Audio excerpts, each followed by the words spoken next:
तो खोकर पहुंचूंगा उनसे, खोकर पहुंचूंगा ना, मैं तो अपने घर से आया था, दोबारा की तरफ अच्छा व्यवस्था का काम नहीं करो, पुराना आदमी कैसे निकल रहे भाई, आ रहे हैं एक बार बोल देते हैं, यही बोल देते हैं।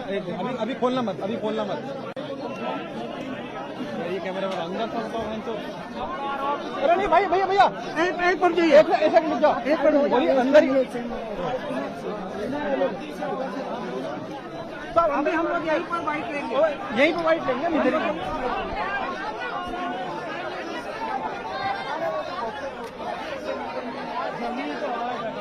अरे जमील भाई खोलेगा कहाँ है?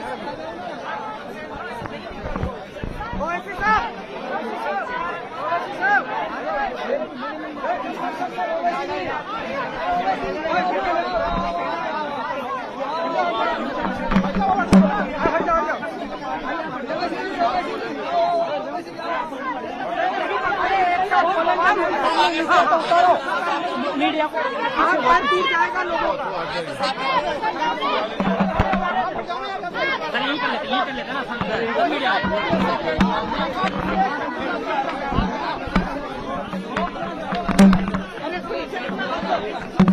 ठीक है, बोले बोले।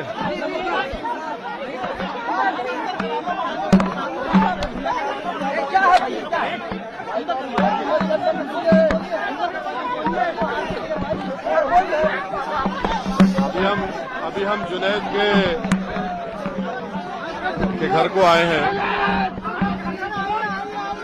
उनके परिवार वालों से मुलाकात की है और पूरे देश को ये बात जानने की जरूरत है कि जुनैद के 6 औलाद हैं और जुनैद का एक बड़ा भाई है जो दिमागी तवाजुन ठीक नहीं है, उसके 7 बच्चे, उसकी भी जिम्मेदारी जुनैद पर थी। तो एक जुनैद की हत्या से 13 बच्चे यतीम हो चुके हैं, 13 बच्चे यतीम हो चुके हैं। और ये जितना भी आप इसका कंडेम करें वो कम होगा। और अफसोस की बात यह है कि राजस्थान की जो पुलिस है और हरियाणा की पुलिस, वो इन तमाम गुंडों को, क्रिमिनल्स को, टेररिस्ट को खुली छूट दे दी है कि वो आते हैं मेवात में और लोगों को मारते हैं, पीटते हैं, उनको उठाकर लेकर जाते हैं। जुनैद और नसीर को जो किडनैप किया गया था, उसी वक्त गोपालगंज पुलिस स्टेशन में जाकर इत्तला दी गई, कंप्लेन दी गई। अगर वो फौरन हरकत में आते तो शायद आज वो जिंदा रहते।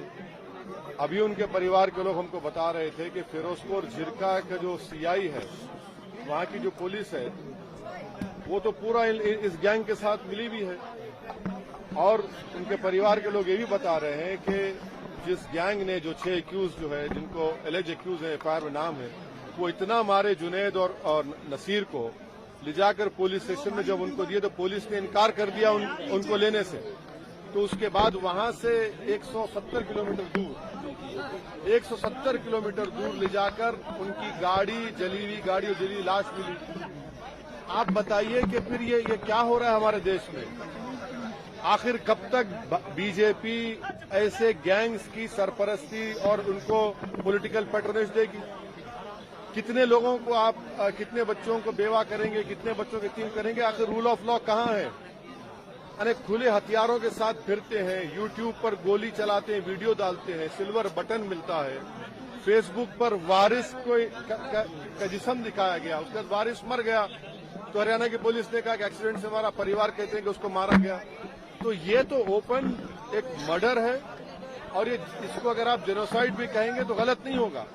इसको रोकने का एक ही तरीका है कि हरियाणा और राजस्थान की पुलिस और यहाँ की लीडरशिप जो है, यहाँ के चीफ मिनिस्टर, हरियाणा के चीफ मिनिस्टर, इनको रोकें, इस गैंग को पकड़ें, इनको जेल में डालें। सुनिए, भारत में किसी को इख्तियार नहीं है कि कोई हथियार लेकर जिसको चाहे गोली मारे, जिसको चाहे पकड़े। ये विजिलेंटीज है जिसको ये विजिलेंटीज है जिनको खत्म करना जरूरी है, वरना रूल ऑफ लॉ खत्म हो जाएगा, अदालत को ताला डालना पड़ेगा, पुलिस को रिटायर करना पड़ेगा अगर नहीं रोका जाएगा तो। क्या नहीं है? आप अंदर हमको बताया गया कि आकर शराब पीकर मेवात के लड़कियों को छेड़ते हैं, जब किसी ने रोका तो वो बच्चे अभी जेल में है, जेल में है वो। 3 दिन हो चुका है, 2 स्टेट की पुलिस है, राजस्थान हरियाणा, नहीं पकड़ सकते क्योंकि इन जालिमों को, इन टेररिस्ट को पुलिस का और पॉलिटिकल लीडरशिप का पैट्रोनेज है। जब तक सियासी लीडरशिप इनके साथ रहेगी इनको कुछ नहीं होगा। आप लिख के रख लीजिए हमारी बात। तो क्या कहा आपने? देखिए आपको फर्क दिख रहा है, मुझे कोई फर्क नहीं नजर आ रहा है। जहां पर मुसलमानों की बात आती है, जहां पर गौ रक्षक की बात आती है, सब के सब एक हो जाते हैं।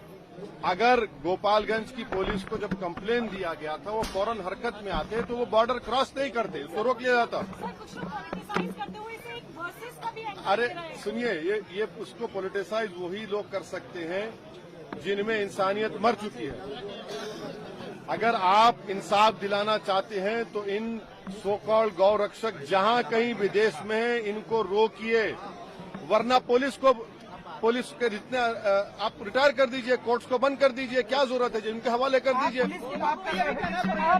पुलिस की बात करें, मोनू मानेसर जो इसमें आरोपी है वो हरियाणा पुलिस के कई अधिकारियों के साथ मीटिंग करते हुए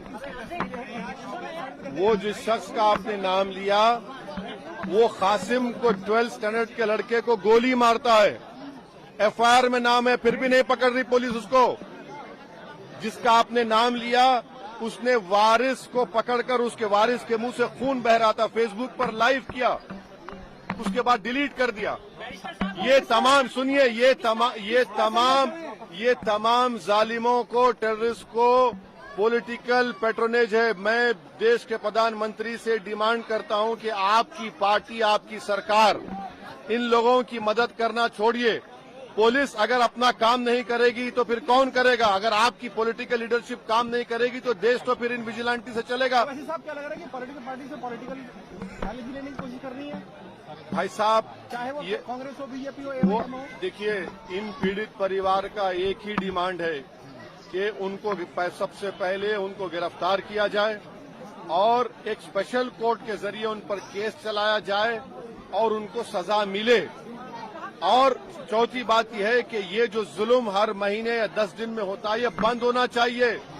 इन मेवात के मियों पर, ये गरीब हैं, इन पर आप आकर मारते हैं। और डेटा क्या बताता है? डेटा ये बताता है कि भारत में भैंस बढ़ रही है और गाय कम हो रही है।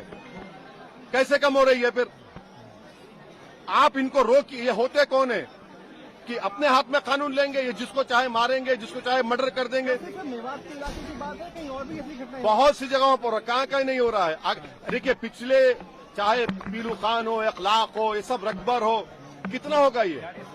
इसको सरकार को इन मिलिशियाज को रोकना और सख्ती से कुचलने की जरूरत है। वरना आप कह दीजिए, सरकार कह दे कि भाई ये लोग ही पुलिस है, ये लोग ही कोर्ट है। उसके बाद देखिए क्या होता है। फिर क्या आप किस राह पर लेकर जाएंगे? ये लोग रेडिकलाइज हो चुके हैं और ये जो मार रहे हैं मुसलमानों को, रेडिकलाइज हो चुके हैं लोग, हाईली रेडिकलाइज हैं ये लोग। कौन कर रहा है? ये अरे कौन कर रहा है? बीजेपी कर रही है इनको, बीजेपी सपोर्ट कर रही है। कांग्रेस की सरकार खामोश बैठी है। अगर कांग्रेस की सरकार वहां पर फौरन एक्शन लेती, इनको बचा लेती, रोक देती, कुछ नहीं कर रहे हैं आप। अरे कांग्रेस, अगर बीजेपी माहौल खराब, चलिए मैं अशोक गहलोत से कह रहा हूं कि पुलिस को भिजाइए हरियाणा में, उन तमाम बदमाशों को उठाकर लेकर आइए। आप नहीं जा सकते, पुलिस नहीं जा सकती हरियाणा को। आप नहीं, जब आपने एफआईआर में नाम लिख दिया, जाइए पीटी वारंट लेकर उठा कर लाइए उनको। कौन रोक रहा है आपको? उनको अरे वो चुनाव की बात नहीं है। नहीं, ये चुनाव की बात नहीं है। नहीं, ये चुनाव की बात नहीं है। ये चुनाव की बात नहीं है, ये इंसानों की जान की बात है। आप लोग इस पे क्या करेंगे अगर आप सत्ता में आते हैं तो कैसे? अरे छोड़िए भाई, सत्ता की लड़ाई नहीं है, ये जान बचाना है, देश को बचाना है, वरना अगर ये बढ़ता जाएगा तो फिर याद रखिए किसी को भी गोली चला देंगे, किसी को पकड़ लेंगे, किसी को मार देंगे। चलिए